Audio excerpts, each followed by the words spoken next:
Hello friends, ನಮಸ್ಕಾರ. ನೀವು ನೋಡ್ತಾ ಇರೋದು ಪೃಥ್ವಿಜಾಸ್ ಯೂಟ್ಯೂಬ್ ಚಾನಲ್. ನಮ್ಮ ಚಾನಲ್ ಎಲ್ಲರಿಗೂ ಸ್ವಾಗತ, ಸುಸ್ವಾಗತ. ಫ್ರೆಂಡ್ಸ್, ಒಂದು ಹೊಸ ಉದ್ಯೋಗ ಮಾಹಿತಿ ಬಂದಿದೆ. ಇವಾಗ ಈ ವಿಡಿಯೋದಲ್ಲಿ KSP ಪೊಲೀಸ್ ಇಲಾಖೆ ನೇಮಕಾತಿ ಬಗ್ಗೆ ಅರ್ಜಿ ಕರೆದಿದ್ದಾರೆ. ಅದನ್ನು ಆನ್ಲೈನ್ ಮೂಲಕ ಅರ್ಜಿಯನ್ನು ಹೇಗೆ ಸಲ್ಲಿಸಬೇಕು, ಮೊಬೈಲ್ನಲ್ಲಿ ಅಥವಾ ಲ್ಯಾಪ್ಟಾಪಲ್ಲಿ ಅಂತ ಈ ವಿಡಿಯೋದಲ್ಲಿ ಸಂಪೂರ್ಣ ಮಾಹಿತಿ ಹೇಳ್ತೀನಿ. ಇದು ಸಿವಿಲ್ ಪೊಲೀಸ್ ಕಾನ್ಸ್ಟೇಬಲ್ ನೇಮಕಾತಿ ಆಗಿದೆ. ಇಲ್ಲಿ ಲಿಂಕ್ ಕೊಟ್ಟಿದ್ದಾರೆ. ಈ ಲಿಂಕ್ ಮೇಲೆ ಕ್ಲಿಕ್ ಮಾಡಿಕೊಂಡು ನೇರವಾಗಿ ಅದನ್ನು ತಿಳಿಸಬಹುದು. ಇವಾಗ ಲಿಂಕ್ ಓಪನ್ ಆಗ್ತಿದೆ.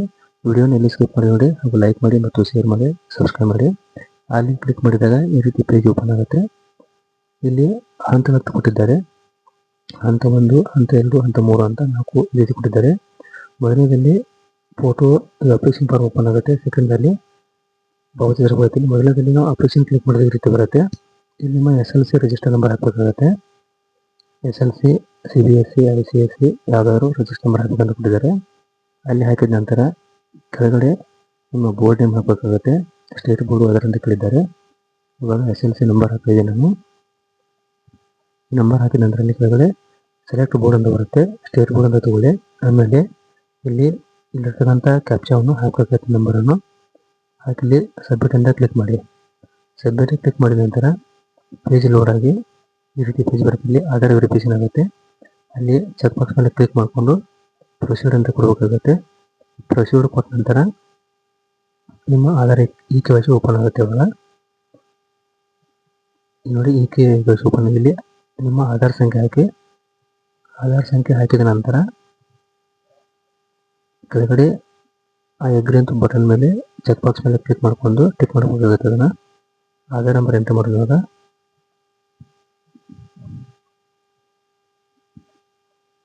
ಆಧಾರ್ ನಂಬರ್ ಎಂಟರ್ ಮಾಡಿದ ನಂತರ ಒಂದ್ಸರಿ ನೋಡ್ಕೊಂಡು ನಂಬರ್ ಕಟ್ಟಿದೆ ಅಂತ ಚೆಕ್ ಮಾಡಿ. ಕೆಳಗಡೆ OTP ಅಂತ ಬರುತ್ತೆ. ಸೆಂಡ್ OTP ಅಂತ ಅಲ್ಲಿ ಕ್ಲಿಕ್ ಮಾಡ್ಕೋಬೇಕಾಗುತ್ತೆ. ಸೆಂಡ್ OTP ಕೊಟ್ಟ ನಂತರ ಅದಕ್ಕೆ ರಿಜಿಸ್ಟರ್ ಇರತಕ್ಕಂಥ ಫೋನ್ ನಂಬರ್ಗೆ OTP ಹೋಗುತ್ತೆ. OTP ಕೊಟ್ಟ ನಂತರ OTP ನಲ್ಲಿ ಬಾಕ್ಸಲ್ಲಿ ಹಾಕಬೇಕಾಗುತ್ತೆ. ನಾವು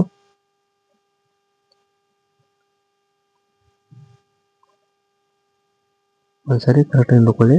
OTP ಬರ್ತಾ ಇದೆಯಲ್ಲ ನೋಡಿ, OTP ಅಂತ ಬಂದಿದೆ. ಸೆಂಡ್ ಅಂತ ಕ್ಲಿಕ್ ಮಾಡಿದಾಗ OTP ಬರುತ್ತೆ. OTP ಓಪನ್ ಮಾಡಿ. ಇಲ್ಲಿ OTP ಬಾಕ್ಸ್ನಲ್ಲಿ ಬಂದಿರತಕ್ಕಂಥ 6 ಸಂಖ್ಯೆ OTP ಅನ್ನು ಎಂಟರ್ ಮಾಡಿ. ಆಮೇಲೆ ನೆಕ್ಸ್ಟ್ ಪ್ರೊಸೀಡ್ ಅಂತ ಬಂದಿರುತ್ತೆ. ಅದರ ಮೇಲೆ ಕ್ಲಿಕ್ ಮಾಡ್ಕೊಳ್ಳಿ.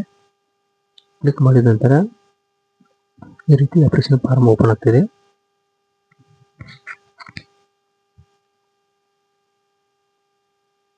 ನೆಟ್ವರ್ಕ್ ಸ್ಲೋ ಆಗ್ತಾ ಇದೆ. ಇಲ್ಲಿ ಅಪ್ಲಿಕೇಶನ್ ಫಾರ್ಮ್ ತಾವು ಫಿಲ್ಅಪ್ ಮಾಡುವಾಗ ಕರೆಕ್ಟಾಗಿ ನೋಡ್ಕೊಂಡು ಫಿಲ್ಅಪ್ ಮಾಡಬೇಕಾಗುತ್ತೆ. ನೋಡಿ, ಈ ರೀತಿ ಫಾರ್ಮ್ ಬರ್ತಿದೆ. ಸ್ಲೋ ಆಗಿದೆ. ನಿಮ್ಮ ಹೆಸರು, ನಿಮ್ಮ date of birth, Aadhaar number ಬಂದಿರುತ್ತೆ. ಆಧಾರ್ ಡೀಟೇಲ್ಸಲ್ಲಿ ಕೆಳಗಡೆ ಅಪ್ಲಿಕೇಶನ್ ಡೀಟೇಲ್ಸ್ ಕೊಟ್ಟಿದ್ದಾರೆ. ಇಲ್ಲಿ ಹುದ್ದೆಯನ್ನು ಆಯ್ಕೆ ಮಾಡಿ ಅಂತ ಕೊಟ್ಟಿದ್ದಾರೆ. ಇಲ್ಲಿ ಜಿಲ್ಲೆ ಆಯ್ಕೆ ಮಾಡಿ. ಆಮೇಲೆ ನಿಮ್ಮ SLC ಇರೋ ರೀತಿ name, father name, mother name ಬಂದಿರುತ್ತೆ. ಆಮೇಲೆ ಜೆಂಡರ್ ಸೆಲೆಕ್ಟ್ ಮಾಡ್ಕೊಳ್ಳಿ. ನಿಮ್ಮ ಮೀಸಲಾತಿ ಸೆಲೆಕ್ಟ್ ಮಾಡ್ಕೊಳ್ಳಿ. ಇಲ್ಲಿ ಆಯ್ಕೆಯನ್ನು ಸಿವಿಲ್ ಪೊಲೀಸ್ ಕಾನ್ಸ್ಟೇಬಲ್ ಬಂದಿದೆ, ಅದನ್ನು ಕ್ಲಿಕ್ ಮಾಡ್ಕೊಳ್ಳಿ. ಆಮೇಲೆ ನಿಮ್ಮ ಯಾವ ಜಿಲ್ಲೆಗೆ ಅಪ್ಲೈ ಮಾಡ್ತೀರಾ ಆ ಜಿಲ್ಲೆಯನ್ನು ಚೂಸ್ ಮಾಡ್ಕೊಳ್ಳಿ. ಇಲ್ಲಿ ಎಲ್ಲ ಜಿಲ್ಲೆ ಕೊಟ್ಟಿದ್ದಾರೆ. ಕರೆಕ್ಟಾಗಿ ತಾವು ಯಾವ ಜಿಲ್ಲೆಗೆ ಅಪ್ಲೈ ಮಾಡ್ತೀರಾ ನೋಡಿಕೊಂಡು ಅಪ್ಲೈ ಮಾಡಬೇಕಾಗತ್ತೆ. ಆಮೇಲೆ ಇಲ್ಲಿ ನೀವು ಯಾವ ಕ್ಯಾಟಗರಿ ಹಾಕ್ತೀರಾ, ನಿಮ್ಗೆ ಯಾವುದಿದೆ, SC, ST, category 1, category 2, category 3, 2B, 3A, 3B ರೀತಿ ಕೊಟ್ಟಿದ್ದಾರೆ. ಆಮೇಲೆ ಇಲ್ಲಿ ಅಡ್ರೆಸ್ ಹಾಕಬೇಕಾಗುತ್ತೆ. ಆಮೇಲೆ ನಿಮ್ಮ ಮೊಬೈಲ್ ನಂಬರು, ಇಮೇಲ್ ID ಎಲ್ಲನೂ ಕರೆಕ್ಟಾಗಿ ಹಾಕಿ. ನಿಮ್ಮ SLC ರಿಜಿಸ್ಟರ್ ನಂಬರ್ ಬಂದಿರುತ್ತೆ. PUC ಅಂತ ಕೊಟ್ಟಿದ್ದಾರೆ. ಸೆಕೆಂಡ್ PUC ಅಥವಾ IT ಆದರೂ ಅದರಂತ ಹಾಕ್ಬೋದು. ಸೆಕೆಂಡ್ PUC ಆದರೂ PUC ಅಂತ ಹಾಕ್ಬೋದು. ಇಲ್ಲಿ ಕೆಲವೊಂದು SR ಕೇಳುತ್ತೆ. ಅದನ್ನು ನೀವು ಯಾವ್ದು ಅಪ್ಲಿಕೇಬಲ್ ಆಗುತ್ತೋ ಅದನ್ನ ಎಸ್ ಮಾಡಿ, ಅಲ್ಲದನ್ನು ನೋ ಅಂತ ಮಾಡಿ. ಹೈಟು ಮತ್ತು ನಿಮ್ಮ ಚೆಸ್ಟ್ ಹಾಕಬೇಕಾಗುತ್ತೆ. ಲಾಸ್ಟಿಗೆ ಇಲ್ಲಿ ಚೆಕ್ ಬಾಕ್ಸ್ ಮೇಲೆ ಕ್ಲಿಕ್ ಮಾಡಿಕೊಂಡು ಪ್ರಿವ್ಯೂ ಅಂತ ಬರುತ್ತೆ, ಪ್ರಿವ್ಯೂ ನೋಡ್ಕೋಬೇಕಾಗುತ್ತೆ. ಸಬ್ಮಿಟ್ ಮಾಡಿದ ನಂತರ ಒಂದ್ಸರಿ ಕರೆಕ್ಟಾಗಿ ಅಪ್ಲಿಕೇಶನ್ ಫಾರ್ಮ್ ನೋಡ್ಕೊಳ್ಳಿ. ಜಿಲ್ಲೆ ಆಯ್ಕೆ ಮಾಡ್ಕೊಳ್ಳಿ. ಯಾವ ಜಿಲ್ಲೆಗೆ ಎಷ್ಟು ಪೋಸ್ಟ್ ಖಾಲಿದೆ ಕ್ಯಾಟಗರಿ ಮೇಲೆ ಕೊಟ್ಟಿದ್ದಾರೆ, ಹಾಗೂ ಕಾಸ್ಟ್ ಮೇಲೆ ಇದೆ. ನಿಮ್ಮ ಯಾವ ಜಿಲ್ಲೆಗೆ ಅಪ್ಲೈ ಮಾಡ್ತೀರಾ ನಿಮ್ಮ ಕಾಸ್ಟ್ ಸಂಬಂಧಪಟ್ಟಂತೆ ಎಷ್ಟು ಪೋಸ್ಟ್ ಖಾಲಿದೆ ನೋಡಿಕೊಂಡು ಅಪ್ಲೈ ಮಾಡಿ. ಎಷ್ಟು ಪೋಸ್ಟ್ ಇರುವ ಜಾಸ್ತಿ ಬೆಂಗಳೂರು ಸಿಟಿನಲ್ಲಿ ಇರ್ತಕ್ಕಂಥ ಹುದ್ದೆಗಳು ಖಾಲಿದೆ ಆ ಡಿಸ್ಟ್ರಿಕ್ಟಲ್ಲಿ. ಅಂದರೆ ಬೆಂಗಳೂರು ಡಿಸ್ಟಿಕ್ ಅಲ್ಲ, ಬೆಂಗಳೂರು ಸಿಟಿನಲ್ಲಿ ಪೋಸ್ಟ್ ಖಾಲಿ ಇದೆ. 133 ಪೋಸ್ಟ್ ಖಾಲಿ ಇದೆ. ಇದು ಎಕ್ಸಾಮ್ ವರೆಗೂ 133 ಇದೆ. ಇನ್ನು ಅದರ್ ಪೋಸ್ಟು 3,000 ಹೆಚ್ಚಿಗೆ ಖಾಲಿ ಇದೆ. ಜಿಲ್ಲೆ ಆಯ್ಕೆ ಮಾಡ್ಕೊಂಡು ನೀವು ಯಾವ ಜಿಲ್ಲೆ ಅಪ್ಲೈ ಮಾಡ್ಕೊಂಡು ಕರೆಕ್ಟಾಗಿ ಅಪ್ಲೈ ಮಾಡಬೇಕಾಗುತ್ತೆ. ಇಲ್ಲಿ ಮೈಸೂರು, ಚಿಕ್ಕಮಗಳೂರು, ಚಾಮರಾಜನಗರ, ಹಾಸನ, ಕೊಡಗು ರೈಲ್ವೆ ಜಯಂತಿ ಕೊಟ್ಟಿದ್ದಾರೆ. ಬಳ್ಳಾರಿ, ರಾಯಚೂರು ಅಂತ ನೀವು ಯಾವುದಕ್ಕೆ ಅಪ್ಲೈ ಮಾಡಿದರೆ ಕರೆಕ್ಟ್ ನೋಡ್ಕೊಂಡು ಅಪ್ಲೈ ಮಾಡ್ಬೋದು. ಇವಾಗ ಇಲ್ಲಿ ಡಿಸ್ಟ್ರಿಕ್ಟ್ ನೋಡ್ಬೇಕಾದ್ರೆ ಈ ರೀತಿ PDF ಚೆಕ್ ನೋಡ್ಕೋಬೋದು. ಇಲ್ಲಿ ಯಾವ ಡಿಸ್ಟ್ರಿಕ್ಟ್ ಎಷ್ಟು ಪೋಸ್ಟ್ ಖಾಲಿ ಇದೆ ಅಂತ. ಇಲ್ಲಿ ಬೆಂಗಳೂರಲ್ಲಿ 1343 ಪೋಸ್ಟ್ ಖಾಲಿ ಇದೆ. ಬೆಂಗಳೂರು ಸಿಟಿಯಲ್ಲಿ 1343 ಪೋಸ್ಟ್ ಖಾಲಿ ಇದೆ. ಮಹಿಳಾ ಕೂಡ ಇದೆ ಹಾಗೂ ಸೇವಾನಿವೃತ್ತ ಅಭ್ಯರ್ಥಿಯಿಂದ ಕೊಟ್ಟಿದ್ದಾರೆ. ಇಲ್ಲಿ ಸುಮಾರು 62 ಪೇಜ್ PDF ಇದೆ. ಇದನ್ನು ಅಪ್ಲೈ ಮಾಡೋದಕ್ಕೆ ಮುಂಚೆ ಕರೆಕ್ಟಾಗಿ ಓದ್ಕೊಳ್ಳಿ. ಯಾವ್ಯಾವ ಜಿಲ್ಲೆಯಲ್ಲಿ ಎಷ್ಟೆಷ್ಟು ಪೋಸ್ಟ್ ಖಾಲಿ ಇದೆ ಹಾಗೂ ಯಾವ ಕೆಟಗರಿ ಮೇಲೆ ಎಷ್ಟು ಪೋಸ್ಟ್ ಖಾಲಿ ಇದೆ, ಸೇವಾನಿವೃತ್ತ ಮತ್ತು ಎಲ್ಲವನ್ನು ಕ್ಲಿಯರ್ ಕೊಟ್ಟಿದ್ದಾರೆ. ಕರೆಕ್ಟಾಗಿ ನೀವು ಯಾವ ಜಿಲ್ಲೆ ಅಪ್ಲೈ ಮಾಡ್ತೀರಾ ಎಲ್ಲಿನ ಅಂತ ನೋಡಿಕೊಂಡು ಕರೆಕ್ಟಾಗಿ ಅಪ್ಲೈ ಮಾಡ್ಬೋದು. ಅಲ್ಲಿ ನೀವು ಈ ಜಿಲ್ಲೆ ಆಯ್ಕೆ ಮಾಡೋದಕ್ಕೆ ಮುಂಚೆ ಕರೆಕ್ಟಾಗಿ ಯಾವ ಜಿಲ್ಲೆ ಅಂತ ನೋಡಿಕೊಂಡು ಅಪ್ಲೈ ಮಾಡಬೇಕಾಗುತ್ತೆ. ಇದು ಮೈಸೂರು ನಗರ ಆಗಿದೆ. ಇಲ್ಲಿ 46 ಹುದ್ದೆ ಖಾಲಿದೆ. ಅದೇ ರೀತಿ ಇಲ್ಲಿ ಸೇವಾನಿವೃತ್ತ 16 ಹುದ್ದೆ ಖಾಲಿದೆ. ಆಮೇಲೆ ನೆಕ್ಸ್ಟ್ ಅಲ್ಲಿ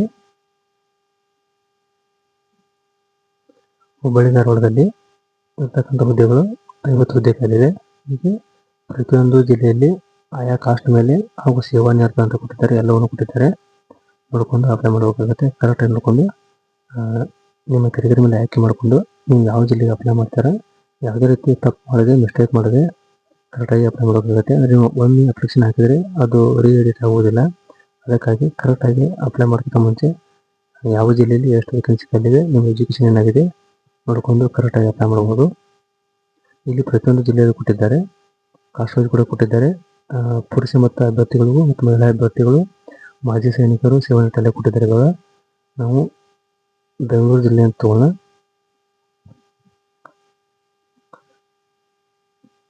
ಇಲ್ಲಿ ಪ್ರತಿಯೊಂದು ಜಿಲ್ಲೆ ಕೊಟ್ಟಿದ್ದಾರೆ. ನೀವು ಯಾವ ಜಿಲ್ಲೆ ಅಪ್ಲೈ ಮಾಡ್ತಾರೆ ಆಗಲೇ ಕೊಟ್ಟಿದ್ದಾರೆ PDF ನಲ್ಲಿ ತಗೊಂಡು ಅಪ್ಲೈ ಮಾಡಿ.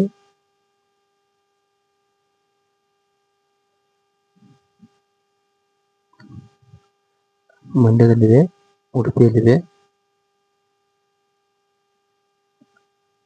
ಚಾಮರಾಜನಗರ ಕೊಟ್ಟಿದ್ದಾರೆ. ಇಲ್ಲಿ ಬೆಂಗಳೂರು ಡಿಸ್ಟ್ರಿಕ್ಟ್ ಕೂಡ ಇದೆ. ಬೆಂಗಳೂರು ಡಿಸ್ಟ್ರಿಕ್ಟ್ ಅಲ್ಲಿ ಖಾಲಿ, ಬೆಂಗಳೂರು ಸಿಟಿಯಲ್ಲಿ ಕೂಡ ಖಾಲಿ ಇದೆ. ನೀವು ಮತ್ತೊಂದು ಸಾರಿ PDF ನೋಡ್ಕೋಬಹುದು.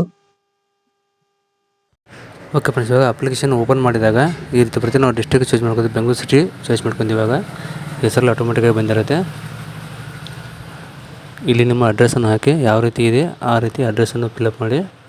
ಆಧಾರ್ ಕಾರ್ಡ್ದಲ್ಲಿ ಯಾವ ರೀತಿ ಇದೆ, ಫಾದರ್ ನೇಮು, ಅಡ್ರೆಸ್ಸು, ಪಿನ್ ಕೋಡು, ನಿಮ್ಮ ಊರಿನ ಹೆಸರು, ತಾಲೂಕು, ಜಿಲ್ಲೆ ಎಲ್ಲವನ್ನು ಕರೆಕ್ಟಾಗಿ ಹಾಕಿ ಸ್ಟೇಟನ್ನು ಚೂಸ್ ಮಾಡ್ಕೋಬೇಕಾಗತ್ತೆ. ಆಮೇಲೆ ಸೆಕೆಂಡು ಜಿಲ್ಲೆ ಬರುತ್ತೆ, ನಿಮ್ಮ ಜಿಲ್ಲೆ ಆಯ್ಕೆ ಮಾಡ್ಕೊಳ್ಳಿ. ಆಮೇಲೆ ತಾಲೂಕನ್ನು ಆಯ್ಕೆ ಮಾಡ್ಕೊಳ್ಳಿ. ಇಲ್ಲಿ ಪಿನ್ ಕೋಡ್ ಹಾಕಿ ನಿಮ್ಮ ಗ್ರಾಮದ್ದು. ಪಿನ್ ಕೋಡ್ ಹಾಕಿದ ನಂತರ 2 ಅಡ್ರೆಸ್ ಸೇಮ್ ಇದ್ದರೆ ಇದನ್ನು ಎಸ್ ಅಂತ ಮಾಡಿ, ಇಲ್ಲ ನೋ ಅಂತ ಮಾಡಿ. ಕರೆಕ್ಟಾಗಿ ಅಪ್ಲೈ ಮಾಡಬೇಕಾಗುತ್ತೆ. ಮಿಸ್ಟೇಕ್ ಯಾವುದು ಮಾಡೋಕ್ಕೆ ಹೋಗಬೇಡಿ ಅಪ್ಲೈ ಮಾಡುವಾಗ. ಇಲ್ಲಿ ಪಿನ್ ಕೋಡನ್ನು ಹಾಕಿ ಎಸ್ ಅಂತ ಕೊಟ್ಟರೆ ಸೇಮ್ ಬರುತ್ತೆ. ಆಮೇಲೆ ನಿಮ್ಮ ಮೊಬೈಲ್ ನಂಬರು, ಇಮೇಲ್ ಐಡಿ ಹಾಕಬೇಕಾಗುತ್ತೆ. ಇಲ್ಲಿ ಮದುವೆ ಆಗಿದ್ದರೆ ಎಸ್ ಅಂತ ಮಾಡಿ, ಗ್ರಾಮೀಣ ಮಾಧ್ಯಮ ಎಸ್ ಮಾಡಿ, ಕನ್ನಡ ಮಾಧ್ಯಮ ಎಸ್ ಮಾಡಿ, ಎಲ್ಲವನ್ನು ಹಾಕಿ ವಿದ್ಯಾರ್ಥಿ ತೊಗೊಳ್ಳಿ. ನಿಮ್ಮ ವಿದ್ಯಾರ್ಥಿ ಯಾವುದಿದೆ, PUC ಸೆಕೆಂಡ್ PUC ಇದೆ ಅದನ್ನು ಚೂಸ್ ಮಾಡ್ಕೊಳ್ಳಿ. ಇಲ್ಲಿ ನಿಮ್ಮ PUC ರಿಜಿಸ್ಟರ್ ನಂಬರನ್ನು ಎಂಟ್ರಿ ಮಾಡಿ. PUC ನಂಬರ್ ರಿಜಿಸ್ಟರ್ ಎಂಟ್ರಿ ಮಾಡಿದ ನಂತರ ಕೆಳಗಡೆ ಮಂತು ಬರುತ್ತೆ, ಮಂತು ಮತ್ತು ಇಯರ್ ಹಾಕಬೇಕಾಗತ್ತೆ. PUCಯಲ್ಲಿ ಮಾರ್ಕ್ಸ್ ಕಾರ್ಡಲ್ಲಿರ್ತಕ್ಕಂಥ ನಂಬರನ್ನು ಇಲ್ಲಿ ಎಂಟ್ರಿ ಮಾಡಿ.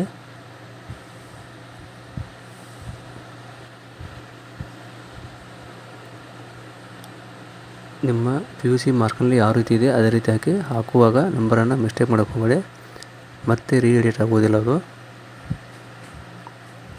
ಕರೆಕ್ಟಾಗಿ ಹಾಕಿ ನಂಬರನ್ನು. ನಂಬರ್ ಹಾಕಿದ ನಂತರ ಕೆಳಗಡೆ ಮಂತ್ ಬರುತ್ತೆ, ಮಂತನ್ನು ಸೆಲೆಕ್ಟ್ ಮಾಡ್ಕೊಳ್ಳಿ. ಅದು ಮಾರ್ಕ್ಸ್ ಕಾರ್ಡಲ್ಲಿರುತ್ತೆ ಯಾವ ಮಂತ್ ಅಂತ.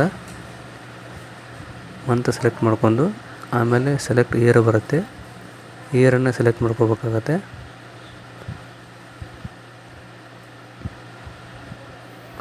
ಇಯರ್ ಸೆಲೆಕ್ಟ್ ಮಾಡಿ. ಆಮೇಲೆ ಅದು ಆಟೋಮೆಟಿಕಾಗಿ ಎಲ್ಲ ಪ್ಯಾಚ್ ಆಗುತ್ತೆ. ಮಾರ್ಕ್ಸು ಪರ್ಸೆಂಟೇಜ್ ಆಟೋಮೆಟಿಕಾಗಿ ಬಂದಿರುತ್ತೆ. ಇಲ್ಲಿ ಪ್ರಮಾಣ ಪತ್ರ ಮಂಡ್ಯ ಅಂದರೆ ಬೋರ್ಡ್ ನೇಮ್ ಹಾಕಬೇಕಾಗತ್ತೆ. ನಿಮ್ಮ PUC ಮಾರ್ಕ್ಸ್ ಕಾರ್ಡಲ್ಲಿ ಯಾವುದಿದೆ ಅದೇ ರೀತಿ ಬೋರ್ಡ್ ನೇಮನ್ನು ಹಾಕಿ. ಬೋರ್ಡ್ ನೇಮ್ ಹಾಕಿದ ನಂತರ ನೀವು ರಾಜ್ಯ ಕೇಂದ್ರ ಸರ್ಕಾರ ಸೇವಕರಾಗಿದ್ದಾರೆ ಕೇಳುತ್ತೆ. ಸರ್ವಿಸ್ ಮಾಡ್ತಾಯಿದ್ರೆ ಎಸ್ ಅಂತ ಹಾಕಿ, ಇಲ್ಲ ನೋ ಅಂತ ಹಾಕಿ. ಇಲ್ಲಿ PUC ಬೋರ್ಡ್ ಬಂದ್ಬಿಟ್ಟು department of pre university board ಆಗಿರುತ್ತೆ. ಮಾರ್ಕ್ಸ್ ಕಾರ್ಡ್ ನೋಡಿಕೊಂಡು ಕರೆಕ್ಟಾಗಿ ಸ್ಪೆಲ್ಲಿಂಗ್ ಮಿಸ್ಟೇಕ್ ಮಾಡಲ್ಲೇ ಹಾಕಿ. ಆದರೆ ಒಂದು ಸ್ಪೆಲ್ಲಿಂಗ್ ಮಿಸ್ಟೇಕ್ ಆದರೆ ನಾಳೆ ತೊಂದರೆ ಆಗುತ್ತೆ. ಅದಕ್ಕಾಗಿ ಆಮೇಲೆ ಕೆಳಗಡೆ ಇಲ್ಲಿ SR ಇದೆ, SR ಹಾಕಿ. ಅದನ್ನು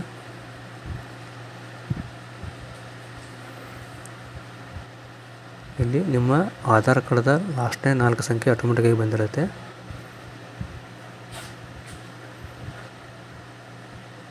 ಆಮೇಲೆ 24ನೇ ನಂಬರ್ದು are you claiming in service CR DR KSRP RIB IRB KSF ಯಾವ್ದಾದ್ರು ಅಪ್ಲಿಕೇಶನ್ ಹಾಕಿದ್ರೆ ಅಂತ ಕೇಳುತ್ತೆ. ಅದ್ರ ಎಸ್ ಅಂದರೆ ಎಸ್ ಹಾಕಿ, ನೋ ಹಾಕಿ. ಮುಂದಕ್ಕೆ ಹೈಟು ನಿಮ್ಮ ಹೈಟ್ ಎಷ್ಟಿದೆ ಅಷ್ಟು ಹೈಟಿಗೆ ಮಿನಿಮಮ್ 168 ಹೈಟಾಗಿ ಹಾಕಬೇಕಾಗತ್ತೆ. ಆಮೇಲೆ ಚೆಸ್ಟ್ ನಿಮ್ಮದು ಎಷ್ಟಿದೆ ಮಿನಿಮಮ್ 86 ಮೇಲೆ ಹಾಕಬೇಕಾಗತ್ತೆ. ಅದ್ರ ಒಳಗಡೆ ಯಾರು ತೊಗೊಳ್ಳೋದಿಲ್ಲ, ಅದು ಕರೆಕ್ಟಾಗಿ ಹಾಕಿ. ಆಮೇಲೆ SLC ಪಾಸಿಂಗ್ ಕನ್ನಡ ಸಬ್ಜೆಕ್ಟ್ ಕಳತ್ತೆ ಎಸ್ ಅಂತ ಹಾಕಿ. ಆಮೇಲೆ KEA KPS ಎಕ್ಸಾಮ್ ಬರೆದ್ರೆ ಅಂತ ಕಳತ್ತೆ, ಅದನ್ನು ಹೆಸರು ಹಾಕಿ. ವಾರ್ಷಿಕ ಆದಾಯ ನಿಮ್ಮ ಇನ್ಕಮ್ ಸರ್ಟಿಫಿಕೇಟ್ನಲ್ಲಿ ಎಷ್ಟು ಇನ್ಕಮ್ ಇದೆ ಅಷ್ಟು ಇನ್ಕಮಲ್ಲಿ ಹಚ್ಚಬೇಕಾಗತ್ತೆ. ಇನ್ಕಮ್ ಹಚ್ಚಿದ ನಂತರಲ್ಲಿ ಸಣ್ಣ ಚೆಕ್ ಬಾಕ್ಸ್ ಮೇಲೆ ಟಿಕ್ ಮಾಡ್ಕೊಂಡು ಪ್ರಿವ್ಯೂ ಅಂತ ಬರುತ್ತೆ, ಅದನ್ನು ಪ್ರಿವ್ಯೂ ನೋಡ್ಕೋಬೇಕಾಗತ್ತೆ. ಕರೆಕ್ಟಾಗಿ ನೋಡಿ ಇನ್ಕಮನ್ನು ಎಂಟ್ರಿ ಮಾಡಿ. ಇನ್ಕಮ್ ಎಂಟ್ರಿ ಮಾಡಿದ ನಂತರ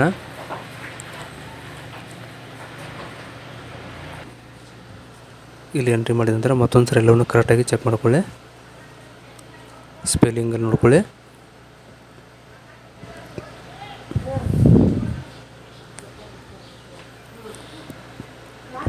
ಲಾಸ್ಟಿಗೆ ಬಂದ ನಂತರ ಪ್ರಿವ್ಯೂ ಅಂತ ಇರುತ್ತೆ, ಅದರ ಮೇಲೆ ಕ್ಲಿಕ್ ಮಾಡ್ಕೋಬೇಕಾಗತ್ತೆ. ಏನಾದ್ರು ಮಿಸ್ಟೇಕ್ ಇದ್ರೆ ಅದು ತೋರಿಸುತ್ತೆ ನೋಡಿ. Please correct the invalid fields ಬರುತ್ತೆ, ಮಿಸ್ಟೇಕ್ ಆಗಿದೆ ಯಾವುದೋ ಒಂದು. ಈಗ ನೋಡಿ ಫೋನ್ ನಂಬರು ಮತ್ತು ಇಮೇಲ್ ಐಡಿ ಹಾಕಿಲ್ಲ, ಅದಕ್ಕೆ ಹಂಗೆ ಬಂದಿದೆ. ಇವಾಗ ಅದನ್ನ ಎಂಟ್ರ್ ಮಾಡೋಣ.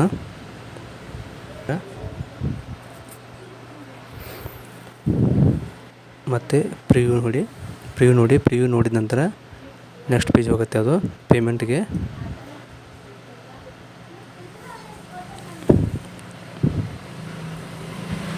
ಈ ರೀತಿ ಪೇಜ್ ಲೋಡ್ ಆಗ್ತಿದೆ. ಮತ್ತೇನಾದರೂ ಮಿಸ್ಟೇಕ್ ಆದರೆ ಅದು ಆಟೋಮೆಟಿಕಾಗಿ ರೆಡ್ ಲೈನ್ ಬರುತ್ತೆ ಇಲ್ಲಿ. ಮತ್ತು ತಾವು ಅಪ್ಲಿಕೇಶನ್ ಹಾಕೋಕ್ಕಿಂತ ಮುಂಚೆ ಅವಾಗ ಎಡಿಟ್ ಮಾಡ್ಕೋಬೋದು. ನೋಡಿ ಮತ್ತೆ ಬಂದಿದೆ. ಇಲ್ಲಿ ಚೆಸ್ಟ್ ಸೈಜ್ ಅಂತ ಕೊಟ್ಟಿದೆ, ಅದು ನಾಟ್ ಎಲಿಜಿಬಲ್ ಅಂತ. ಅಂದರೆ 86 ಮೇಲ್ ಜಾಸ್ತಿ, 86ಗಿಂತ ಜಾಸ್ತಿ ಹಾಕಬೇಕಾಗುತ್ತೆ. ಇವತ್ತು 80 ಹಾಕಿದ್ದೀನಿ. ಇವಾಗ 80 ಇದೆ, ಅದನ್ನ 85 ಅಬೋ ಅವರು ನೋಟಿಫಿಕೇಶನ್ ಪ್ರಕಾರ ಕೊಟ್ಟಿದ್ದಾರೆ. 86 ಹಾಕಬೇಕಾಗತ್ತೆ. ಅದನ್ನ 85 ತೊಗೊಳ್ಳೋದು ಡೌಟ್, ಅದು ತೊಗೋತಾಯಿಲ್ಲ. ಅದಕ್ಕೆ ನೋಟಿಫಿಕೇಶನ್ ಪ್ರಕಾರ ಯಾವ ರೀತಿ ಕೊಟ್ಟಿದ್ದಾರೆ ಆ ರೀತಿ ಹಾಕಬೇಕಾಗತ್ತೆ. 86 ಹಾಕ್ತೀನಿ ಇವಾಗ.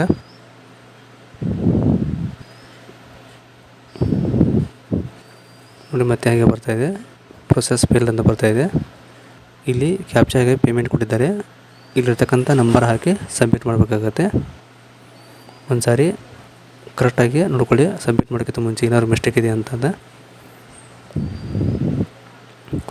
Name, date of birth, father name, mother name, mobile number, email I D, ಆಮೇಲೆ ನಿಮ್ಮ SLC register number, PUC register number ಎಲ್ಲವನ್ನು ಕರೆಕ್ಟಾಗಿ ಚೆಕ್ ಮಾಡ್ಕೊಳ್ಳಿ.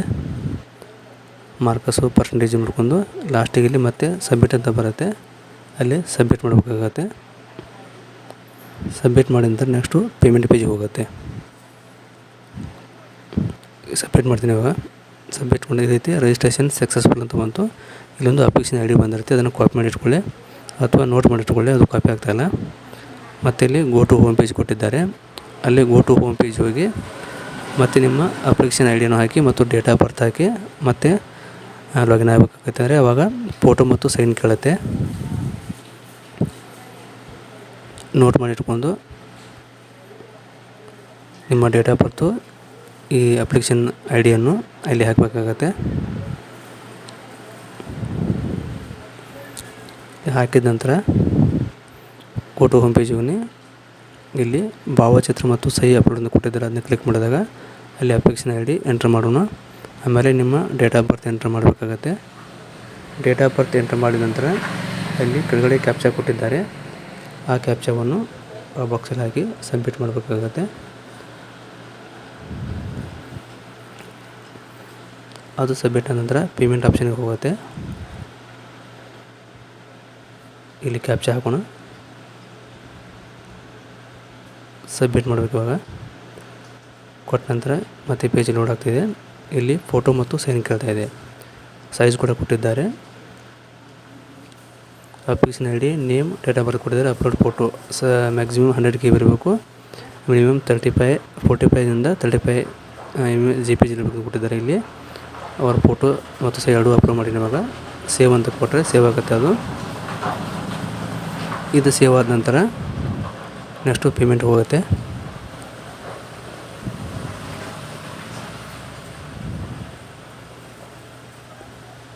ಸರ್ವರ್ ಬಿಜಿ ಇರೋದ್ರಿಂದ ತುಂಬ ಸ್ಲೋಗಿ ವರ್ಕ್ ಆಗ್ತಾಯಿದೆ. ನಾನು ವಿಡಿಯೋ ಇದನ್ನು ಮೊನ್ನೆ ರೆಕಾರ್ಡ್ ಮಾಡಿದ್ದೀನಿ, ಇವತ್ತು ಹಾಕ್ತಾಯಿದ್ದೀನಿ. ಸ್ವಲ್ಪ ವೇಟ್ ಮಾಡಿ, ಟ್ರೈ ಮಾಡೋಣ. ಅಥವಾ ಫೋಟೋವನ್ನು ಅಥವಾ ಚೇಂಜ್ ಮಾಡೋಣ, ಸೈಜ್ ಕಮ್ಮಿ ಮಾಡ್ಕೊಂಡು ಹಾಕಬೇಕಾಗತ್ತೆ. ಸೈನ್ ಕೂಡ ಫೋಟೋನು 100 KB ಒಳಗಿರಬೇಕು, ಸೈನು 100 KB ಒಳಗೆ ಕೊಟ್ಟಿದ್ದಾರೆ. JPG ಫಾರ್ಮೆಟಲ್ಲಿ ಎರಡು ಇರಬೇಕಾಗತ್ತೆ. ಅದನ್ನು ಅಥವಾ ಸ್ಕ್ಯಾನ್ ಮಾಡಿ ಮುಂಚಿತವಾಗಿ ಇಟ್ಕೋಬೇಕಾಗತ್ತೆ ಅಪ್ಲಿಕೇಶನ್ ಹಾಕಬೇಕಾದ್ರೆ.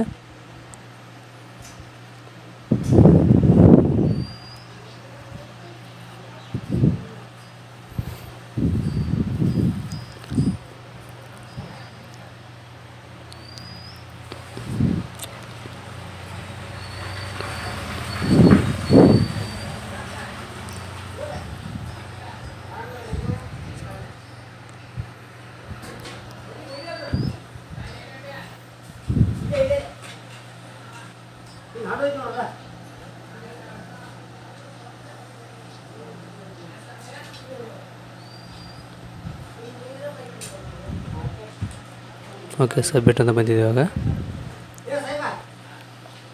ಇನ್ನೊಂದು ಸಾರಿ ನೋಡೋಣ. ಪೇಜ್ ರೀಲೋಡ್ ಆಗ್ತಾಯಿದೆ.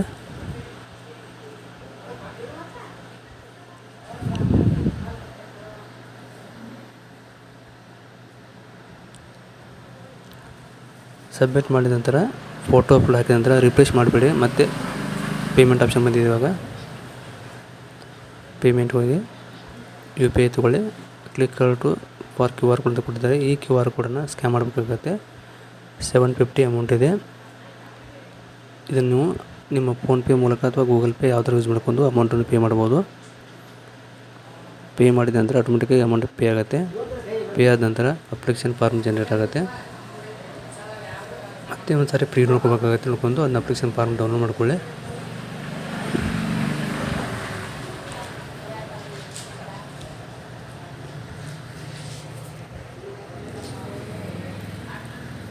ಟೈಮ್ ಓಡ್ತಾಯಿದೆ. ಈ ರೀತಿ ಸಕ್ಸಸ್ಫುಲ್ ಮೆಸೇಜ್ ಬರುತ್ತೆ. ಅದನ್ನ ಪ್ರಿಂಟ್ ತೆಗೆದಿಟ್ಕೊಳ್ಳಿ.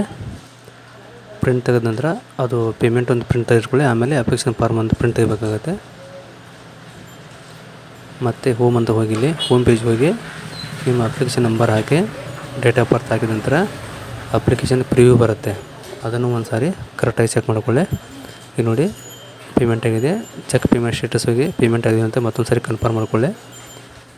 ಇಲ್ಲಿ ನಿಮ್ಮ ಪೇಮೆಂಟ್ ಆದಮೇಲೆ ಮತ್ತೆ ಪ್ರಿಂಟ್ ಬರುತ್ತೆ. ಅದನ್ನು ಕೂಡ ತೆಗೆದುಕೋಬೋದು. ಎರಡೂ ಸೇಮ್ ಆಗಿರುತ್ತೆ. ಅದು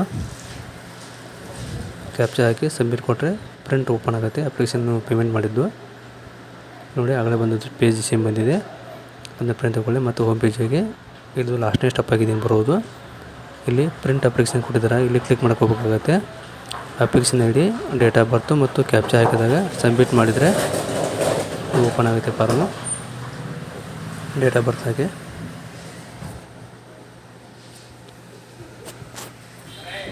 ಡೇಟ್ ಆಫ್ ಬರ್ತ್ ಹಾಕಿದ ನಂತರ ಇದು ಸಬ್ಮಿಟ್ ಬರುತ್ತೆ. ಇಲ್ಲಿ ಅಪ್ಲಿಕೇಶನ್ PDF ಡೌನ್ಲೋಡ್ ಆಗುತ್ತೆ. ಅದನ್ನು ಓಪನ್ ಮಾಡ್ತೀನಿ. ಇವಾಗ PDF ಓಪನ್ ಮಾಡಿ ಕಸ್ಟಮರ್ಗೆ ಪ್ರಿಂಟ್ ತೆಗೆದು ಕೊಡ್ಬೋದು. ಇಲ್ಲಿಗೆ ನಿಮ್ಮ ಅಪ್ಲಿಕೇಶನ್ ಸಬ್ಮಿಟ್ ಆಗಿರುತ್ತೆ. ಈ ರೀತಿ PDF ಬಂದಿರುತ್ತೆ. ಅದು PDF ಒಂದು ಸಲ ನೋಡ್ಕೊಳ್ಳಿ.